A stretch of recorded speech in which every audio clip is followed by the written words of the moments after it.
The overall goal of the following experiments is to demonstrate the activation of ions and solids in homogeneous and heterogeneous systems under acoustic cavitation. This is achieved by applying high-frequency ultrasound to a chilled solution of uranyl ions in phosphoric acid saturated with argon.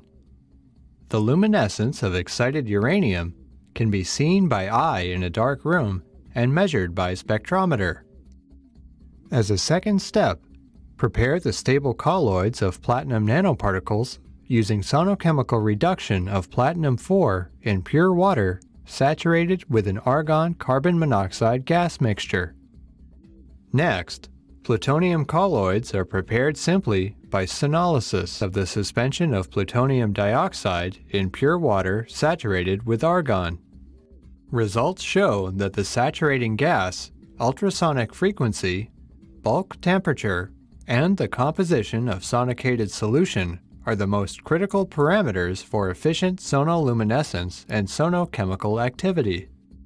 Sonochemistry arises from acoustic cavitation, or in other words, from implosive collapse of cavitation bubbles in fluids irradiated with ultrasound.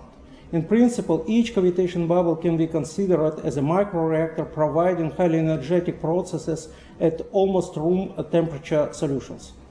The study of sonoluminescence can help answer key questions in the sonochemistry field, such as the nature of the extreme conditions reached at bubble collapse or the mechanisms of sonochemical reactions.